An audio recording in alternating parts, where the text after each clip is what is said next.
Vanavond in Dwars door Limburg neemt Lisette ons mee naar de Monumentendag in Bezel. En laat Hans ons een rockkoor zien. We gaan weer dwars door Limburg.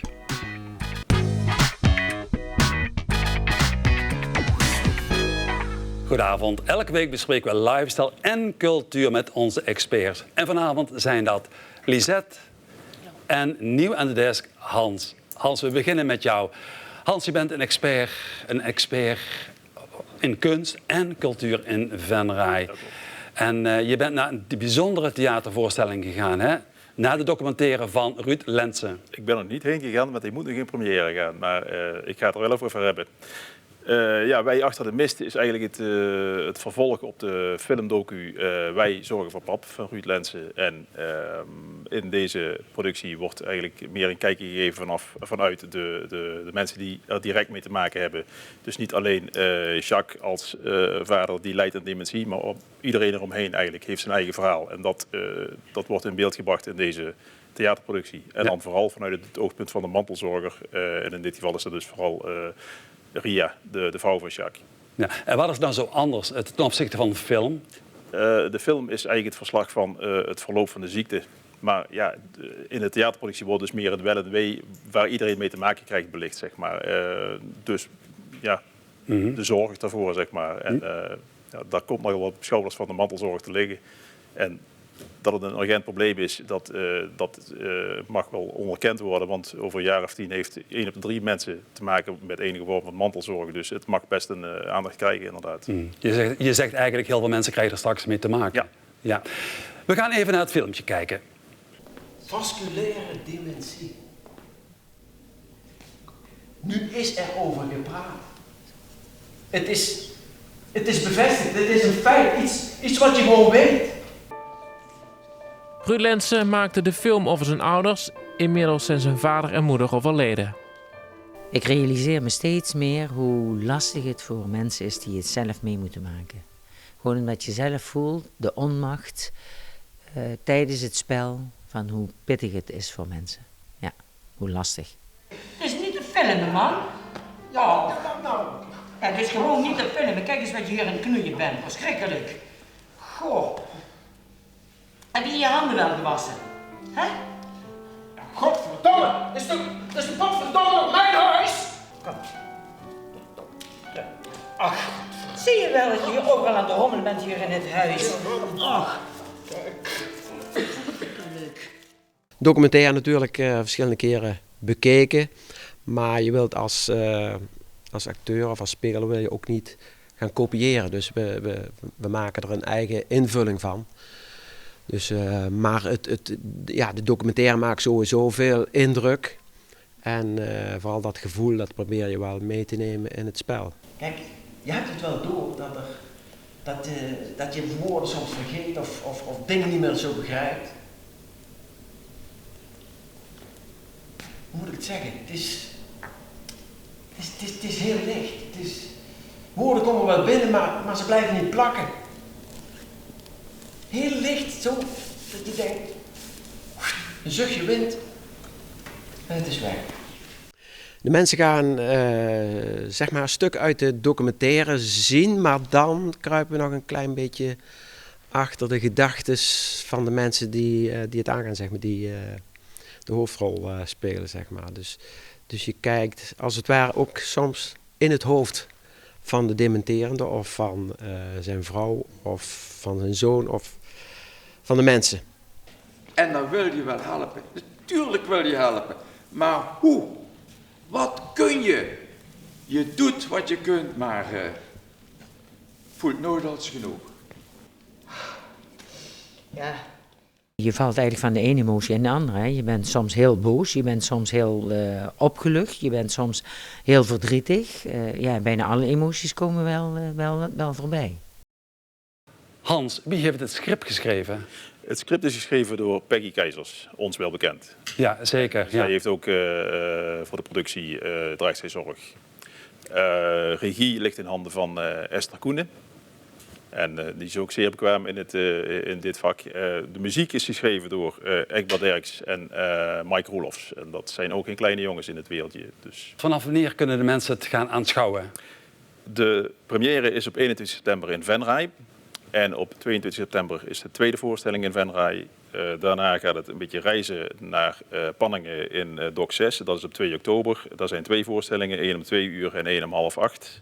En in het Gasthuis in Horst is het op 9 oktober, ook om 2 uur en om 7 uur.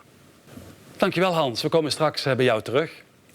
Lisette, afgelopen zaterdag de Nationale Monumentendag en jij was erbij. Klopt, ik ben naar Bezel geweest. Eerlijk gezegd was dat Reuver, want die gemeente bestaat uit 2 kernen. En helemaal ten noorden van Reuver ligt het gehucht Ronkenstein. En daar zijn wij geweest. We gaan even kijken.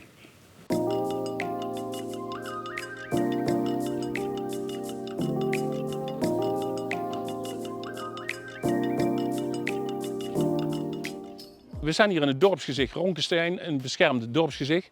En zoals u daar ziet, hier in de verte, dan ziet u het huis van waar nu Joep Nicolaas woont. Dat is een neef van de bekende glazenier Joep Nicolaas die we over de hele wereld kennen. Een van de noordelijkste vakwerkhuizen van Limburg is dat. En dat was ook dan vroeger de water- en oliemolen. De schoepraderen die zijn nu verdwenen. Maar er is nog altijd bij de Weijer is nog veel water te zien. U ziet daar de ganzen lopen. Het is een mooi dorpsgezicht hier met aanplanting. We zien de hoge populiere bomen nog die ontzettend veel water trekken. En gelukkig is het vandaag, heeft het flink geregend na een lange droge periode. Dus we hebben een mooie dag te gaan.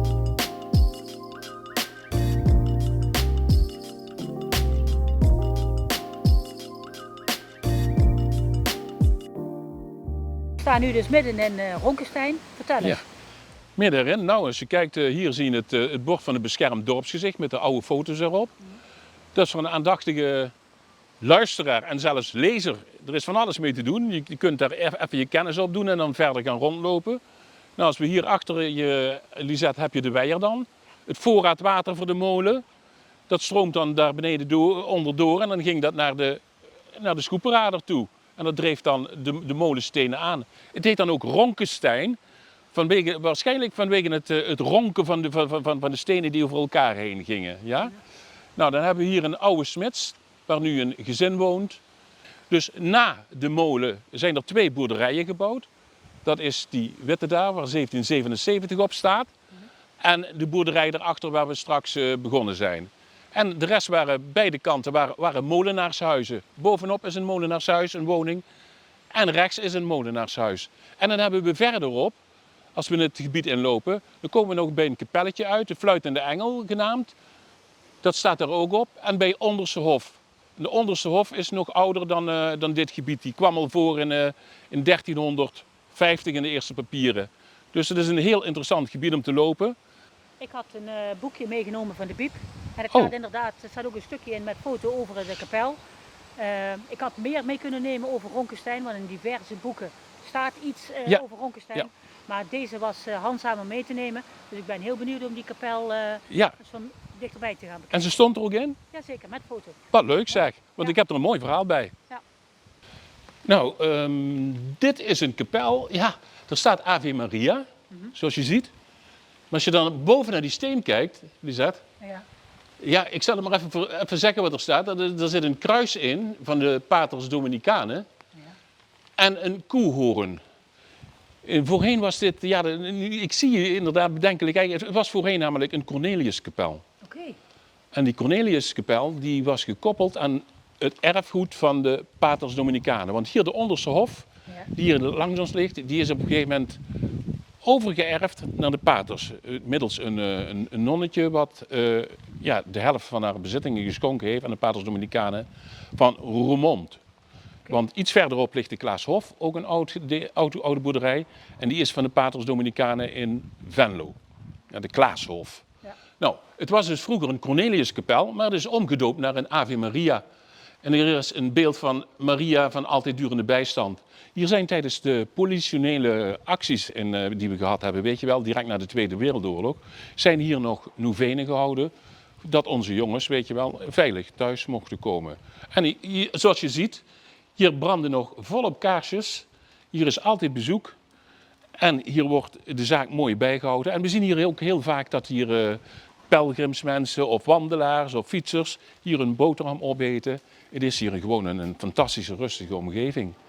Hier gaat fijn kunnen we fijn onder doorlopen, daar gaat het water en hierboven schiet de trein. Hè? Ja, hij zei wel dubbel viaduct, waarom? Dubbel viaduct, joh. Het is dubbel, hè? De trein. Ja. De trein voert te voet of met paard en kar. Ja. En dan is het water, jonger, hè? Tuurlijk.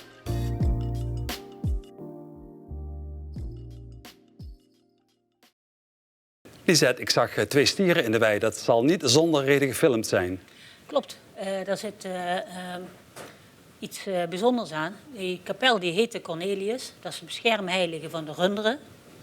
En na 1800, of eind 1700 werd het steeds minder nodig, omdat de dierenarts en die kennis die werd breder. En toen was er geen heilige meer voor de runderen nodig. En toen hebben ze het Mariakapelletje van gemaakt. Bijzonder. Ja. Maar je had nog een aardigheidje gehoord, heb ik begrepen. Klopt. Nadat we met Joon Dorsels rond zijn geweest, hebben we ook nog eventjes de rondleiding zelf gevolgd. En toen hoorde ik ook dat de molenaar, toen de kinderen uit huis gingen, 4 populieren had geplant. En dat was heel belangrijk toen. En dat was gewoon heel praktisch. Want? Nee. Daar maak je schoenen van. Daar maak je klompen van. En dan weet je dus zeker dat over zoveel jaar je kinderen een klompen hebben. Zo. Toch hartstikke mooi. Tof. Ja. Je hebt de krantenknipsel ook bij, hè? Uit 1976 zie ik met mijn linkeroog. Klopt. Wat is daar precies de bedoeling van? Nou, het is eigenlijk een weergave van het bladje Midden-Limburg. Ik heb eventjes op Pille Maasnet gezocht. Staat er iets van Ronkenstein in? Dat is niet logisch, want Pille Maasnet is eigenlijk het geheugen van Pille Maas. Maar er stond wel wat in en ik vond het eigenlijk ook heel schattig. Het schijnt namelijk dat er een dame uit Kessel naar Ronkenstein is verhuisd. En de Verenigde Dames, de Boerinnenbond, die zijn in 1976 naar Ronkenstein wezen kijken. Want daar hebben ze een excursie gehad. En natuurlijk, waar verzamel je dan als Kessel naar? Gewoon bij het pontje. Daar vertrekt iedereen en dan kom je reuver. Aha. Maar Ronkenstein trekt inderdaad dan toch belangstelling. Een klein gehucht. Klopt. Het zijn eigenlijk maar enkele panden. Je bent er ook zo doorheen, maar het is wel een beschermd dorpsgezicht. Dus ja, zo blijven we bestaan. En ik zie nog een boekje. Ja, dit is het boekje wat ik zojuist noemde. Bij de bibliotheek heb ik ook eventjes gekeken wat er aan informatie is. Kapellen langs velden en wegen. Ja, dit is een boekje dat gaat over de kapellen in Limburg. Daar staan ze beschreven. En er zijn ook, helemaal achterin heb je ook nog wat routes. En dan kun je dus gaan kijken waarom dat al die kapellen of kruisen op een bepaalde plek zijn neergezet.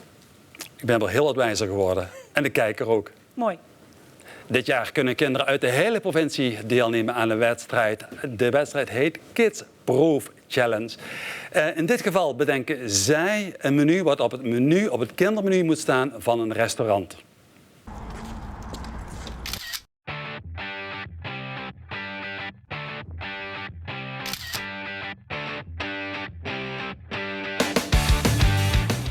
Met gezond eten zit je goed en lekker in je vel.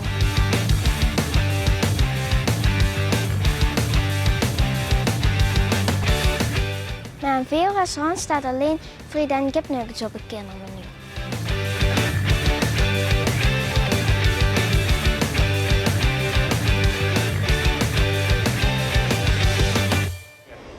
Met de Kids Proof Challenge gaan we op zoek naar lekkere en gezonde gerechten voor het kindermenu.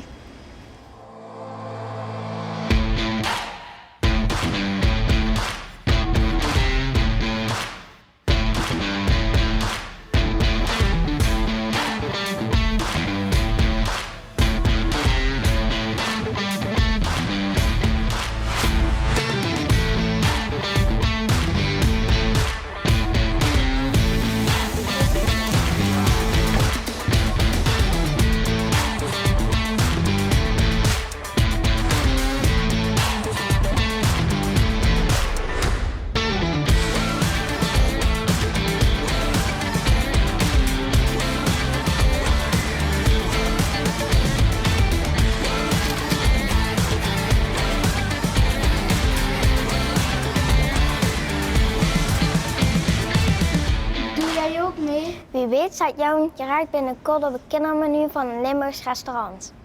Oh, wat leuk. Lisette, herken je het menu? Zag je wat er gekookt werd? Het zag er heerlijk uit, maar hoe het gerecht heet, weet ik niet. Nee, ik zag wel courgettes en dan denk je van kinderen en courgette. Maar ze hebben natuurlijk wel heel slim bedacht dat het toch heel smaakvol is. Het zag er heerlijk uit. Ja. Lisette, je hebt je verdiept in de straatnamen in de regio. Klopt. Als ik door de regio fiets, dan zie ik in Grashoek een loorbaan. Maar in Amerika, Veulen, daar ligt ook een loorbaan. En hoe komen ze nou aan die naam loorbaan? Ja. Dat triggerde mij dus ook. En ik ben gaan zoeken. In Grashoek geven ze aan, loorbaan heeft te maken met leuren. Handelsreizigers, dus een oude handelsroute, daar verwijst het naar. Maar ik heb ook in Horst rondgekeken. En de voorzitter van de heemkundevereniging die wist me te vertellen dat het te maken had met lorry. Dat het een route was naar het smalspoor en dat werd met vrachtwagens gedaan. En dat vandaar de naam loorbaan. Ik hou het toch op leuren. Ik ook. Ja, die handelsreiziger, hè? Leuren. Ja. Zit niet te leuren. Ja, dat. Maar ook die regio is eigenlijk heel jong. De dorp Amerika is 150 jaar. Voor mijn gevoel ook toen erg gericht op het regionale en in taal, dus het dialect, maar ook het Nederlands en niet op het Engels. Ik vind het wel aannemelijk klinken, maar of het zo is, dat is nog even een vraagteken. Ook voor jou een vraagteken? Voor mij, ja. Het afgelopen weekend vond er een hengstenkeuring plaats in Panningen. Wij waren zo benieuwd, wij gingen kijken.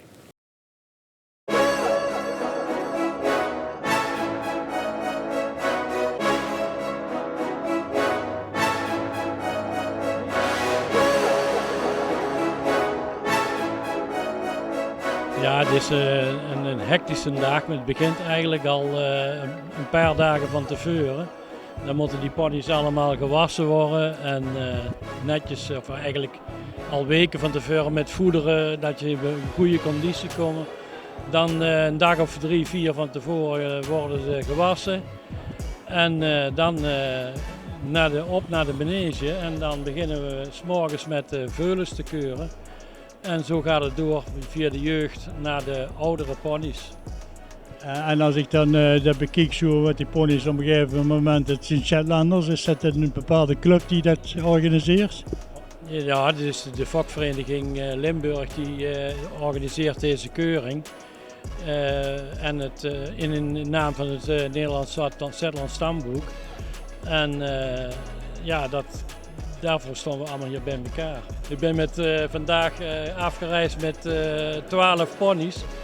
En ja, die zijn allemaal gekeurd vandaag. En de een daar gaat het dan heel goed mee en daar ben je heel blij mee. En de ander valt er weer eens een beetje tegen. Dat is inherent aan de jurysport. Hè. Ja, de jury die beslist en dan moest je zich eigenlijk bij neerleggen. Daar komt het sowieso bij neer. Hè. Dat geldt ook bij de dressuur en dat bij alle keuringen die er plaatsvinden. Daar valt niet over te marchanderen. Hè.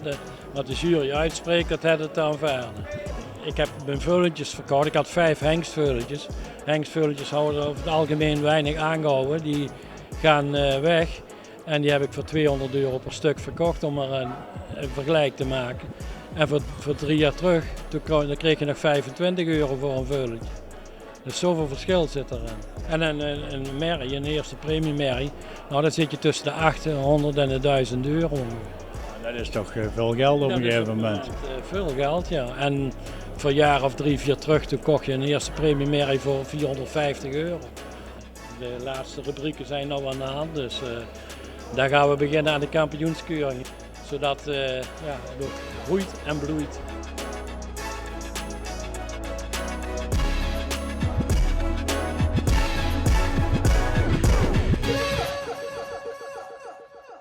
Ja, je zag het nog heel even met de borstel over de staart. Hans, iets voor jou? Een paard? Paardenliefhebber? Nee, niet echt. Ik hou het bij een hond als je het niet erg vindt. Helemaal niet erg. Hans, we gaan met jou rokken in Venray. Ja. Ik ben bij een rockkoor geweest. En een rockkoor is een niet alledaags koor wat uitsluitend rocknummers, rockcovers speelt, zingt. En ze heten Rock en Roy. En zoals de naam al doet vermoeden, komen ze uit Venray, dus Roy. Ze coveren nummers als Venus van Shocking Blue en We Will Rock You van Queen. We gaan heel even kijken. Somebody better put your bag into your place. We will rock you.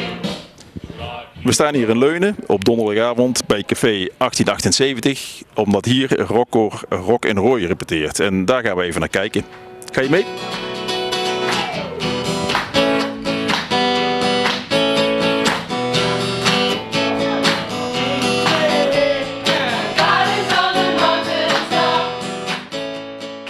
We staan hier met Jacqueline Fijnhout en Ad Welte van het Venrays rockkoor Rock en Roy. Dat zeg ik goed? Dat zeg je hartstikke goed, Hans. Ja. Hartstikke fijn. Hoe is dit rockkoor zo ontstaan? Dit is ontstaan uit het mannenkoor eigenlijk. Uit het Venrays mannenkoor. Die zocht verjonging en die wilde ook een koor erbij wat echt naar pop en rock toe neigde. En ze hebben mij gevraagd toen de tijd, omdat ik in die pop-rock scene zit en ze wilden geen klassieke dirigent, maar ze wilden het op een andere manier aanpakken. Ja. En zo is het eigenlijk ontstaan. Oké, en uit hoeveel leden bestaat dit koor? Toen de tijd was er best veel aanmeldingen. Er waren er echt wel, denk ik wel een stuk of 45 om te proberen. Het is teruggekomen wegens corona en al die dingen, toestanden van niet repeteren, noem maar op, naar een stuk of 22. En was dat meteen een gemengd koor of is dat volgens mij gestart als een mannenkoor, toch?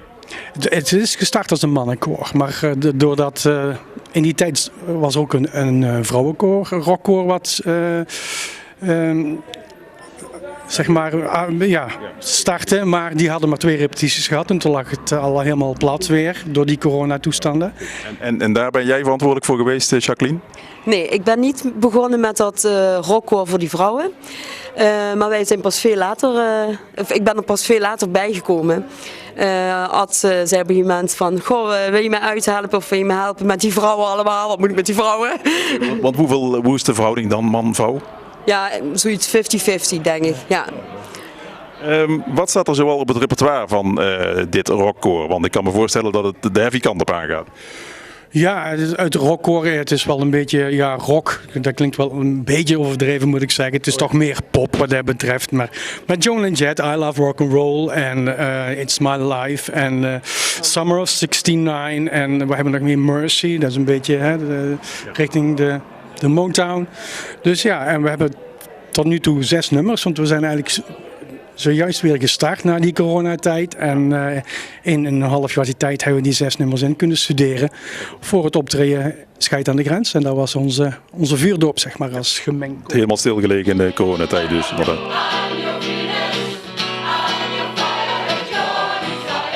Hoe vaak wordt er gerepeteerd? Iedere week, op de donderdag.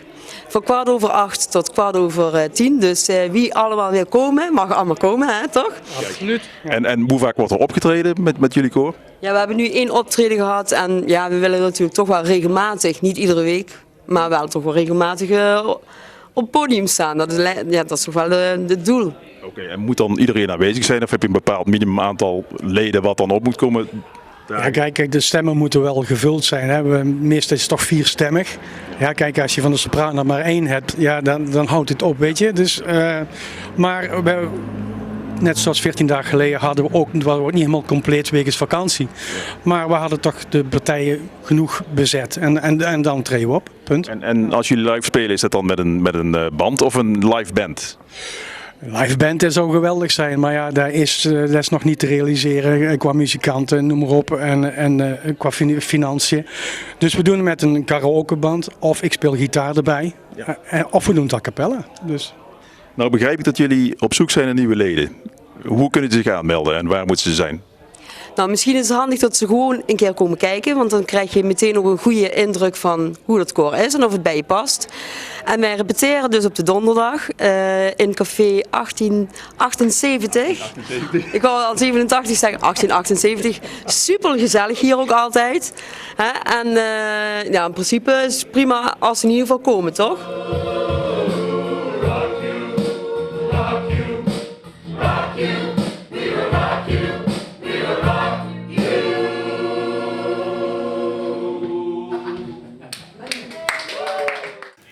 begrijp dat ze nog mensen kunnen gebruiken. Ja, ze kunnen zich melden als ze interesse hebben. Dus het e-mailadres stond eronder. Dus als ze daarna mailen, dan krijgen ze alle informatie die ze nodig hebben. En het is gezellig. We blijven bij de muziek. Dit weekend vindt het Magic O Metal Live Experience in het Grijs College plaats. Wij gingen een kijkje nemen.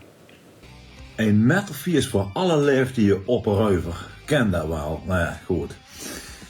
Ik zal het even rondleiden door de studio Ik Metal maken. En dan wordt al heel snel duidelijk, denk ik, dat ik zelf ook nog een kind ben. En wat heeft ertoe geleid dat ik muziek ben wil maken, maar ook ben gaan tekenen, dat ik het onderwijs in ben gegaan en eigenlijk me heel erg gericht op alle creatieve aspecten. Dat is in de eerste instantie metalmuziek. Dat was de fantasie, dat was het spannende, dat was de beleving.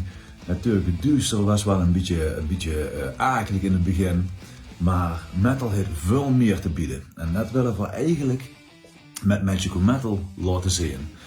We organiseren een festival waar natuurlijk live muziek is.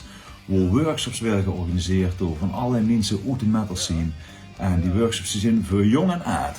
En het gave ervan is dat ze eigenlijk ontdekt waar die creativiteit ligt.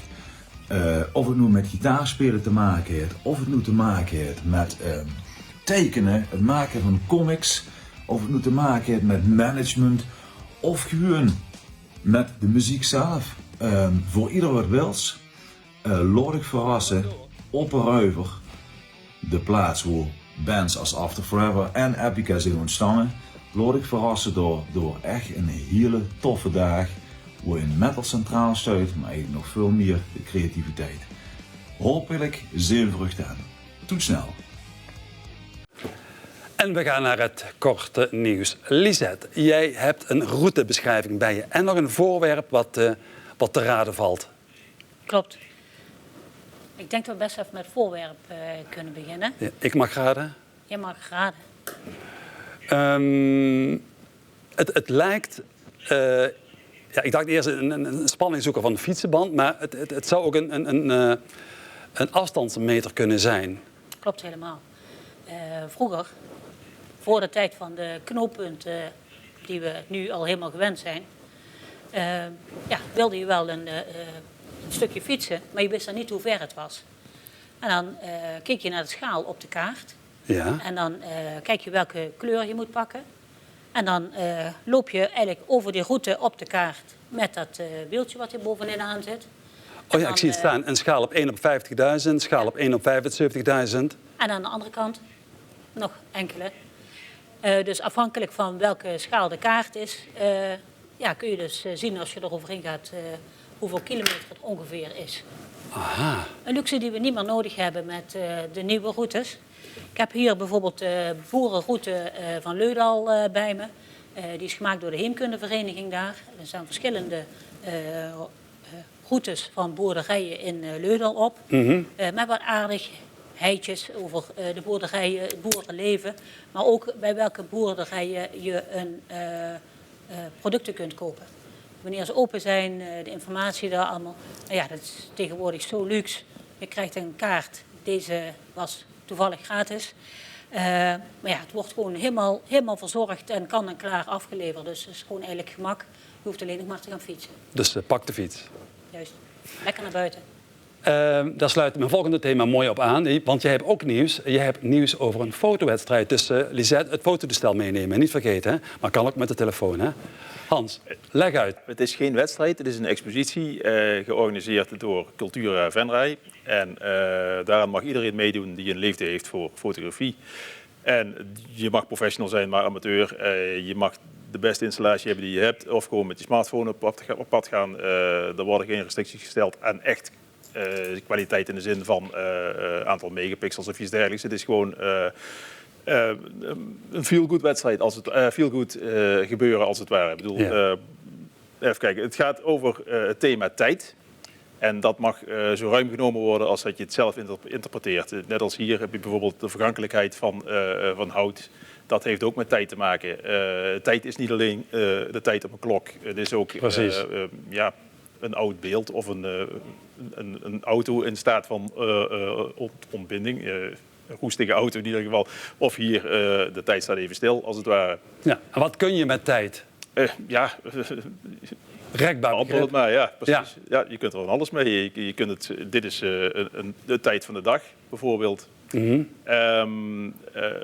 Iedereen mag meedoen en stuur je foto's naar foto@cultuurfni.nl. Straks de uitagenda, maar nu eerst naar een tip, want aankomend weekend vindt het Longkoersweekend plaats in Bezel. We gaan even kijken.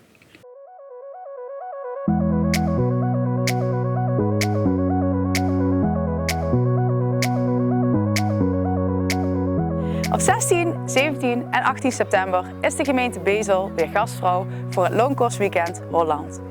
Hier op Drakenrijk start op vrijdagavond het LCW met het zwemevent. Hier op de markt in Bezel is de start en de finish van zowel het fiets- als het hardloopparcours. Jij wil hier toch ook deel van uitmaken in september?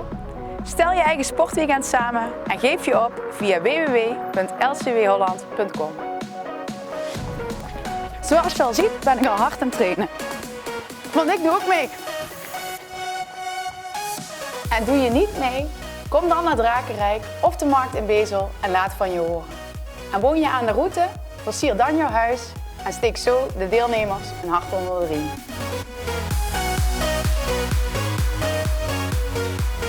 Zie ik jou dan ook op 16, 17 en 18 september?